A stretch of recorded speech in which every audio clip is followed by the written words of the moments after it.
¿Qué tal? ¿Cómo están? Quiero aprovechar estos medios para comunicar una palabra muy importante. Mi nombre es Guillermo Cardona. Muchas veces me hago llamar luchador por Cristo. Es el nombre del grupo donde yo realmente aprendí todo sobre Dios. Tal vez no todo, sino la mayoría. Aprendí bastante sobre cómo comportarse, cómo es la vida de un cristiano. Y hoy, más allá de todo lo que ha pasado, quiero compartirles algo muy importante. Y es que mucho de la vida del cristiano tiene que ver con todo esto. Quiero leerles en Primera de Juan, en el capítulo 3. Aquí va a estar centrado el tema de hoy.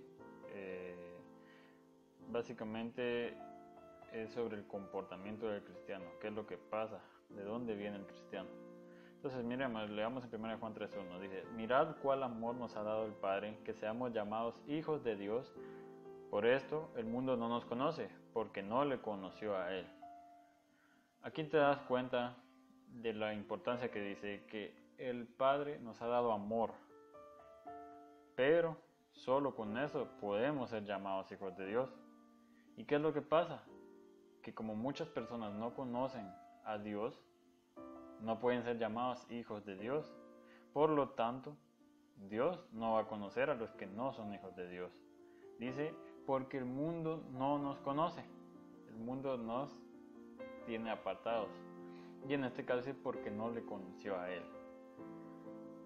Bueno, aquí vamos enfocándonos, es como que una introducción, digamos, a lo que estamos haciendo. Básicamente, está el mundo, o básicamente tenemos aquí en la tierra dos divisiones, lo que es del mundo y lo que es de Dios. Entonces dice que lo del mundo no conoce a Dios y Dios no conoce lo del mundo. Entonces vamos a ir llegando rápido a una conclusión. Lo que no hacen los del mundo lo hacen los de Dios, y los que hacen los de Dios no lo van a hacer los del mundo. Bueno, seguimos leyendo. 1 Juan 3:2 dice: amados, ahora somos hijos de Dios y aún no se ha manifestado lo que hemos de ser, pero sabemos que cuando Él apareciere seremos semejantes a Él, porque le veremos como Él es. Dice, ahora somos hijos de Dios. Ahora, dice, aún no se ha manifestado lo que hemos de ser. ¿Qué quiere decir? Que en ese momento aún no hemos llegado a lo que queremos ser. Esa palabra, todo ese amor que Dios ha manifestado a nosotros, aún falta bastante para llegar a Él. Dice que seremos semejantes a Él, pero cuando Él apareciere. Entonces, ¿qué quiere decir esto? Dice, le veremos como Él es. O sea, ¿qué quiere decir? Actualmente no hay alguien que lo haya visto. No hay alguien que pueda decir, oh, te vi. Yo vi la cara de Jesús, ya sea por un dibujo, porque lo dibujé, porque lo vi en sueños, o porque me lo imaginé, tuve una visión, todo eso. Dice, porque le veremos, pero cuando Él apareciere. ¿Cuándo va a aparecer? Nosotros sabemos básicamente que Él va a venir. Él va a tener una segunda venida donde Él va a mostrarnos su rostro. Dice, y vamos a ser semejantes a Él. O sea, si las cosas de Dios son perfectas, nosotros vamos a ser perfectos. Bueno, seguimos leyendo 1 de Juan 3. 1 de Juan 3:3 dice: y cualquiera que tiene esta esperanza en Él se purifica a sí mismo, así como Él es puro. Bueno, entonces ahora ya estamos confiando. Dice, cualquiera que tiene una esperanza en Él. ¿Qué quiere decir? Que nosotros vamos a esperar a Dios. Nosotros estamos convencidos de que hay un Dios y que va a venir, y que el Hijo de Dios va a ser su segunda venida, va a ser Jesús. Pero tenemos una esperanza en Él. O sea, sabemos y estamos confiados que Él va a venir. Entonces dice, cualquiera que tiene esta esperanza en Él se purifica a sí mismo, así como Él, Dios, es puro. Entonces, todo aquel que está amando la venida de Cristo va a venir y se va a purificar a Él mismo. ¿Qué quiere decir? Que ser puro no quiere decir, bueno, voy a ser perfecto. Sí, muchos confunden la santidad, la purificación con que hay que ser perfecto, y no se trata de eso. Sino que si yo vengo y cometo un error, voy a venir y voy a pedir perdón a Dios. Me voy a arrepentir y procuraré no volver a hacerlo. A eso se refiere con el que tiene el que es puro. Pero dice, solo el que tiene esperanza en Él. A otro que no tenga esperanza en Él y que no ame la venida de Jesús, no le va a importar pecar. Bueno, dice 1 Juan 3:4, cualquiera que comete pecado traspasa también la ley, pues el pecado es transgresión de la ley. Bueno, la ley ya está establecida. Cualquiera que comete pecado va a traspasar la ley. Entonces, aquí ya nos vamos enfocando más. Si nosotros amamos la venida del Señor, estamos esperanzados, vamos a ser puros. Vamos a buscar ser puros. Entonces dice, el que traspase la ley, hay muchas leyes. La Biblia habla de leyes, todo el tiempo se mantiene hablando de leyes. Éxodo 20 relata 10 leyes específicas que nos hablan cómo vivir el resto de nuestra vida siendo puros.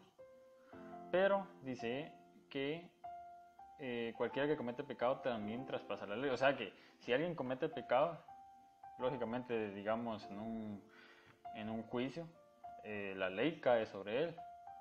Y si comete pecado, tiene que pagar por ese pecado. Entonces, ya no estamos siendo puros, pero sí estamos esperando esperanza en Él. Entonces, ¿qué dice? En 1 Juan 3:5 dice, y sabéis que Él apareció para quitar nuestros pecados y no hay pecado en Él. Entonces, todos esos pecados que nosotros cometemos, viene Jesús y Él apareció para quitárnoslos. Él apareció para quitar nuestros pecados. Entonces ahí volvemos nosotros a ser puros. Y así nos mantenemos en ese ciclo. Pero ¿qué pasa si nosotros venimos y pecamos y no nos arrepentimos y no pedimos perdón? Estamos transgrediendo la ley y no estamos cumpliendo. No estamos esperando y amando la venida de Jesucristo. Por lo tanto, estamos perdiéndonos. Entonces dice, no hay pecado en Jesús, no hay pecado en Él, y Él apareció para quitar nuestros pecados con la muerte en la cruz. Dice 1 Juan 3:6, todo aquel que permanece en Él no peca, todo aquel que peca no le ha visto ni le ha conocido. Entonces aquí estamos siendo muy directos. Todo aquel que permanece en Él no peca. Entonces, hermano, tú que estás ahí viendo este video, si tú estás en Él, no vas a buscar el pecado. No vas a buscar caer en pecado. Dice, todo aquel que permanece en Él no peca. Pero entonces, ¿no estás diciendo que sí, pues a eso vamos?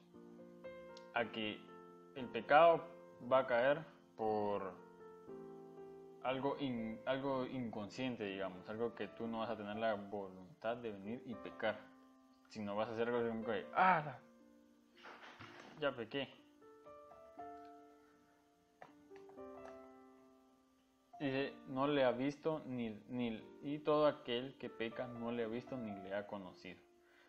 Entonces ahí vamos nuevamente a lo mismo. Todo aquel que peca, Jesús no lo ha visto ni le ha conocido. Pero si estamos pecando, sabéis que apareció Él para quitar nuestros pecados, para quitarnos esa transgresión de la ley, únicamente a los hijos de Dios. Entonces, en 1 Juan 3:7 dice, hijitos, nadie os engañe, el que hace justicia es justo como también Él es justo. Entonces va a haber, digamos, ponerte en el lugar de que cometiste un pecado, vine yo y maltraté a alguien y se arma un juicio. Está el abogado, está el juez y estás tú. Tú sabes que maltrataste. El abogado va a ser Jesús, que te va a defender ante Dios para decir, Él no pecó y te va a quitar el pecado. Entonces vas a tener que saber que vas a tener que hacer eso cada momento que tú estás cometiendo un error, un pecado. Entonces dice, nadie os engañe, el que hace justicia es justo como también Él es justo, y Dios te va a perdonar porque tú sos su hijo. Pero ¿qué pasa? Si no pedís perdón, ¿qué pasa si no te arrepentís? Ya estás haciendo el verdadero pecado y ahí Jesús no te va a poder defender ante Dios, porque tú te estás alejando, ni siquiera estás pidiendo, estás diciendo inocente o culpable, cuando debes de venir y decir, yo pequé, pero necesito el perdón de Dios. En 1 Juan dice 3:8, aquí vamos a algo más directo, dice, el que hace pecado es del diablo, porque el diablo peca desde el principio. Para esto apareció el Hijo de Dios, para deshacer las obras del diablo. Vamos a caer a lo mismo. El que hace pecado es del diablo. El que hace pecado es del diablo. Porque el diablo peca desde el principio, para esto apareció el Hijo de Dios, para deshacer las obras del diablo. Entonces sabemos que el que ama pecar, el que le gusta pecar, el que busca pecar, es del diablo. Ahora te preguntarás tú, ¿será que yo busco el pecado? ¿Será que amo el pecado? Entonces, ¿hijo de quién sos? Ahí es cuando tú tienes que venir y ponerte a analizar y pensar todo lo que dice 1 Juan 3:9. Todo aquel que es nacido de Dios no peca, porque su simiente en él está, y no puede pecar porque es nacido de Dios. Entonces, vamos a caer a que todo el que es nacido de Dios no va a pecar. Pero con no va a pecar no se refiere directamente que vas a ser puro, vas a ser perfecto, sino que se te va a quitar el pecado. Pero si sos del diablo, vas a amar el pecado, no te va a importar si Dios va a venir, si Jesús va a venir, no te va a importar si pedís perdón, pero la consecuencia esa siempre vas a recibir, peques o no peques. Pero recordate que el que es nacido de Dios no peca, porque su simiente permanece en él. Tú vas a estar consciente, vas a estar completamente satisfecho y contento de saber que tenés 10 mandamientos más allá de los que resume la Biblia, de que estás haciendo las cosas correctas. Entonces, si eres nacido de Dios, si eres hijo de Dios, procura no pecar. Y si lo haces, Jesús, perdóname, me arrepiento, no lo vuelvo a hacer. Espero que esto sea importante para la vida de cada uno de ustedes y espero que puedas entender lo que la palabra de Dios dice. Más allá de religiones, más allá de si soy católico, evangélico, mormón, lo importante es tener conciencia de lo que la Biblia dice, porque este es el libro que Dios dejó para que nosotros nos podamos guiar en esta vida, porque sabemos que en la Biblia no hay nada más, no hay algo más allá de saber de qué Dios la dejó para guiarnos. No hay nada en la Biblia que no puedas hacer. Entonces, mis saludos a todos y Dios los bendiga.